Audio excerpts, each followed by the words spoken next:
എല്ലാവരും എന്നെ എടുക്കുവാ, എല്ലാവരും ചോറൊക്കെ ഉണ്ടോ, എന്തൊക്കെയുണ്ട് എല്ലാവർക്കും വിശേഷങ്ങളൊക്കെ? നല്ല വിശേഷമൊക്കെ അല്ലേ? നമുക്ക് എന്ത് പറയാനാ, നമുക്കൊക്കെ എൻ്റെ അനിയത്തി പറയുന്ന പോലെ നീ നിന്റെ പഴയ കാര്യങ്ങളൊക്കെ എടുത്ത് ഒന്നോ രണ്ടെണ്ണമൊക്കെ പറയടി, അത് കേൾക്കുമ്പോൾ നിനക്കും ഒരു സുഖം, കേൾക്കുന്നവർക്കും ഒരു സുഖമാകുമെന്ന്. അല്ല, എല്ലാവരും എനിക്ക് ഭയങ്കര ആഗ്രഹമായിരുന്നു, അതായത് കോളേജിൽ പോകണമെന്ന്, കോളേജിൽ പഠിക്കണമെന്ന് ഭയങ്കര ആഗ്രഹമായിരുന്നു. എല്ലാവർക്കും കോളേജിലെ കൂട്ടുകാരെല്ലാം കൂടെ ഗ്രൂപ്പ് ഇട്ടു, അല്ല അവർ സംസാരിക്കും, ഭയങ്കര ഇഷ്ടമാണ്. കോളേജിൽ പോകണം ഭയങ്കര, കോളേജിൽ പോകണമെങ്കിൽ 10ാം ക്ലാസ്സിലെ സർട്ടിഫിക്കറ്റ്. 10ാം ക്ലാസ് ജയിക്കണമെങ്കിൽ ഞാൻ 7എങ്കിലും ജയിച്ചു, പിന്നെ എങ്ങനെ ഞാൻ കോളേജിൽ പോകാനായിട്ടാ? അത് കാരണം ആ ആഗ്രഹം മാറ്റി വെച്ചു. അതുകൊണ്ട് 7ാം ക്ലാസ് വരെ പഠിച്ച കൂട്ടുകാരുണ്ടെങ്കിൽ എന്നോടൊന്ന് വിളിച്ചിട്ട്, അല്ലെങ്കിൽ പത്മിനി എന്നെ എടുക്കുന്നല്ലോ എന്തോന്ന് ചോദിക്കല്ലോ. കോളേജിൽ പോയാൽ മാത്രമേ വിളിക്കുള്ളൂ എന്നുള്ളതൊന്നും ഇല്ലല്ലോ. അത് കാരണം അതിൻ്റെ ഒരു ടെൻഷനായിരുന്നു കുറേ ദിവസമായിട്ട്. എന്നെ മാത്രം ആരും വിളിക്കുന്നില്ലല്ലോ, കോളേജിൽ പോകാത്തോണ്ടായിരിക്കുമെന്ന്. അതുകൊണ്ട് ഞാൻ എങ്ങനെയെങ്കിലും കോളേജിൽ പോകാനുള്ള വഴി നോക്കുമല്ലേ. ചുമ്മാതാ 7ാം ക്ലാസ് തന്നെ 3 വർഷം കണ്ട് എഴുതിയിട്ടാണ്, ജയിച്ചു പോലും ഇല്ലെന്ന് തോന്നുന്നു. ചുമ്മാ കേട്ടോ മക്കളെ, അതൊന്നും ചുമ്മാതാ. അതിലൊന്നും ഞാൻ ജയിച്ചേനെ 7ാം ക്ലാസ്സിൽ, ഞാൻ തന്നെ നിർത്തിയതാ. അതെങ്ങനെ നിർത്തായിരിക്കും?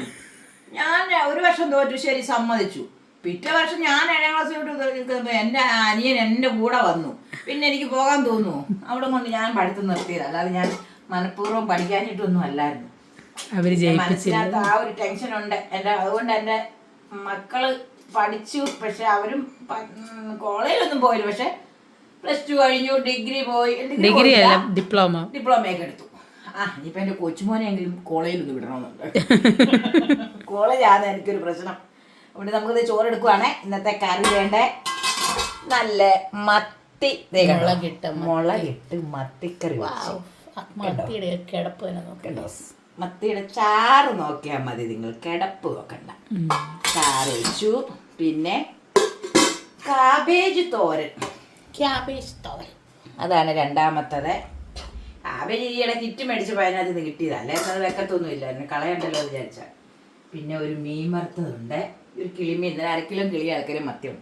പിന്നെ ഇത് ഇതിനെ ചിരുമ്പപ്പുളി, നമ്മള് ചിരുമ്പപ്പുളി ഇലിമ്പിപ്പുളി ആയിക്കോട്ടെ. ഇത് ദേവുവിനോട് അവിടെ ജോലി ചെയ്യുന്ന ജയ എന്ന് പറഞ്ഞ കൊച്ചു കൊണ്ട് തന്നതാണ്. അതൊന്ന് അങ്ങ് അച്ചാർ വെച്ചേക്കാന്ന് വിചാരിച്ചു. ഇവിടെ അച്ചാറില്ലാതിരിക്കും, ഇഷ്ടം പോലെ എലുമ്പിപ്പുളി ഉണ്ട് നമ്മളിവിടെ അപ്പുറേ കൊണ്ടു. ഞാൻ പിന്നെ ഇത് കൂട്ടിയ എല്ലാവരും പറഞ്ഞിട്ട് എലുമ്പിപ്പുളി എന്നാ നമ്മുടെ ചോര വെള്ളമായി പോകുന്നു. അത് നല്ല ടേസ്റ്റ് അടിപൊളി. അതെ, അങ്ങനെ നമുക്ക് കറി തേണ്ട മീൻകറിയുണ്ട്, കാബേജ്, മീൻ വറുത്തത്, അച്ചാറ്, ഇതെല്ലാം കൂട്ടി കഴിക്കാൻ എല്ലാവരും ഓടി വായോ ചോർന്ന.